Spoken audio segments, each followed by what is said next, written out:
तो कैसे हैं आप सभी। होप करती हूँ सब बहुत अच्छे होंगे। एग्जाम की तैयारी हो चुकी होगी। मैं आपको एक सरसरी निगाह से रिवीजन करवा देती हूँ। किरचॉफ का नियम बहुत ज़्यादा इंपॉर्टेंट है। तो कभी कभी हो सकता है कि आपको सिर्फ प्रथम नियम पूछ दे या द्वितीय नियम अलग से पूछ दे, और या फिर हो सकता है कि ये 4 नंबर या 5 नंबर में दे दे, तो आपको दोनों नियम लिखना होता है। ठीक है, तो इसमें दोनों नियम होता क्या है। पहला नियम होता है संधि का नियम। संधि के नियम में क्या होता है, दो तरंगे आती हैं यहाँ पे, जैसे I1, ठीक है, और I2। I1 और I2 दो तरंगे आ रही हैं एक बिंदु पे, और यहाँ से 3 तरंगे निकल रही हैं। ये आपको बनाना है।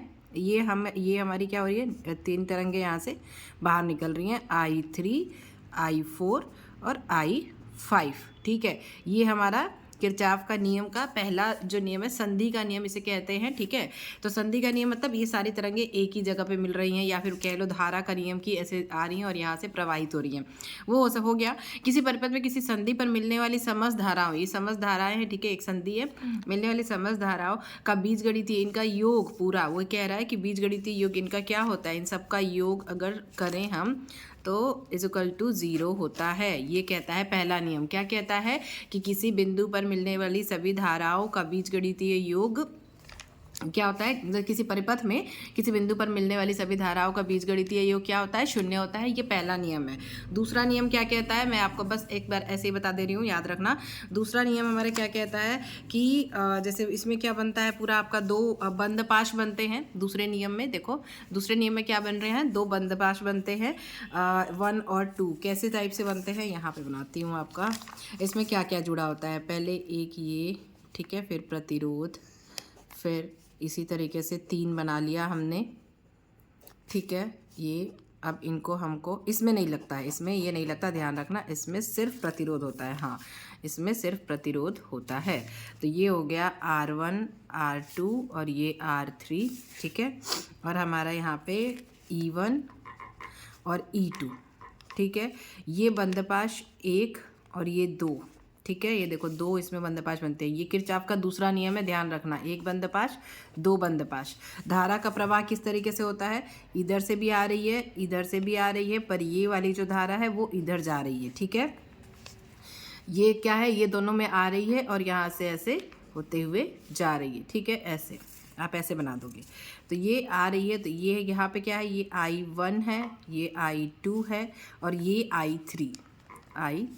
तो I1 + I2 = I3 होगा। ठीक है, तो ये ध्यान रखना कि जैसे इन दोनों का योग ये I3 होगा। ये इसमें और मुझे नहीं लग रहा है और कुछ करना है, आप चार्ज लगा दीजिए, इधर प्लस इधर माइनस, प्लस माइनस। ये आपका बन गया क्या, किरचॉफ का द्वितीय नियम का बन गया। ठीक है, ध्यान रखना, इस तरीके से आपको बनाना है। इसमें धारा बनाना है, I1 I2 E1 E2 और R1 R2 R3, प्रतिरोध, ये सब लगा देना है। ये बन गया। अब ये होता क्या है, मतलब बोल क्या रहा है कि किसी विद्युत परिपथ के प्रत्येक बंदपाश, ये 2 बंदपाश है इसमें देखो, ठीक है, प्रत्येक बंदपाश के विभिन्न भागों में बहने वाली धारा, इसके विभिन्न भागों में धारा बह रही है, विभिन्न भागों में बहने वाली धाराओं तथा उनके संगत प्रतिरोध IR, ये सीधे सीधे कह रहा है कि जो I × R है, मतलब उनका गुणनफल, मतलब इसमें बहने वाली धारा और प्रतिरोध का जो गुणनफल है, उसका बीजगणितीय जो योग है, उस पास में लगे विद्युत वाहक बल E के बीजगणितीय योग के बराबर होगा। कहने का मतलब है कि I, मतलब ये I, मतलब जो धारा बह रही है IR1, ठीक है, × है बीच में, ठीक है, इन दोनों का गुणनफल का बीजगणितीय योग किसके बराबर होगा, इसमें बहने वाली विद्युत वाहक बल जो है E E के बराबर होगा। क्या कह रहा है ये कि किसी बंदपाश में बहने वाली धारा I, ठीक है, I और प्रतिरोध R, इन दोनों का जो गुणनफल है, इन दोनों के गुणनफल के बीजगणितीय, इन दोनों के गुणनफल का बीजगणितीय योग जो है वो उसमें बहने वाली विद्युत वाहक बल E के बीजगणितीय योग के बराबर होगा। ध्यान रखना, बस यही लिखना है आपको। ठीक है, तो ये हमारा हो जाएगा दूसरा नियम, अगर आपको ऐसे ही बोलता है। अब इस नियम को थोड़ा सा हम पढ़ लेते हैं। इसमें क्या हो रहा है, इसमें 2 धाराएं इन हो रही हैं, I1 और I2। तो पहले सिग्मा टोटल जो है इन है, टोटल जो है आउट है वो हमने लिख लिया। तो I1 प्लस I2 इन हो रही हैं, I3 I4 I5 आउट हो रही हैं। बस इतना बता देना है, नियम हो गया। और पहला नियम ध्यान रखना, आवेश संरक्षण के सिद्धांत पर काम करता है। किसके सिद्धांत पर? आवेश संरक्षण के। और दूसरा ऊर्जा संरक्षण के सिद्धांत पर कार्य करता है। किसके? ऊर्जा संरक्षण के सिद्धांत पर। इसका क्या इक्वेशन बनेगा? इसका बनेगा देखो, बंदपाश एक के लिए क्या बनेगा, जैसा मैंने अभी आपको बता ही दिया है कि I1 इंटू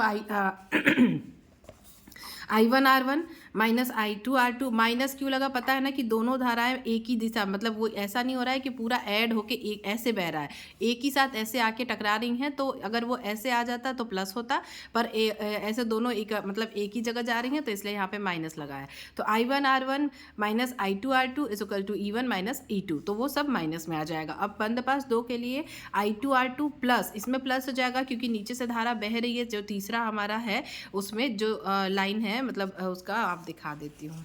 देखो, भूलना नहीं कि ये दोनों एक ही तरफ जा रही हैं तो माइनस होगा। जब हम इसका इन दोनों का निकालेंगे, मतलब ये दूसरे बंदपाश के लिए, तो ये धारा ऐसे जाके ऐसे बह रही है, तो ये प्लस हो जाएगा। ठीक है, ध्यान रखना। तो ये हमने क्या किया, I2R2 plus I3R3 is equal to E2, क्योंकि E2 एक ही है, E3 इसमें नहीं है। ठीक है, तो उसके बाद हमने क्या किया, इसमें I3 इज इक्वल टू, मैंने क्या बताया था, I1 प्लस I2 होता है, तो I3 की जगह पे ये रख दिया और इज इक्वल टू E2। तो ये हमारा हो गया बंदपाश 2 के लिए व्यंजक। तो इस तरीके से किरचॉफ का नियम हो गया। अच्छा लगा होगा वीडियो तो लाइक करना, शेयर करना, चैनल पर नए हैं तो चैनल को सब्सक्राइब जरूर कर लेना। All the best for exam. Thank you.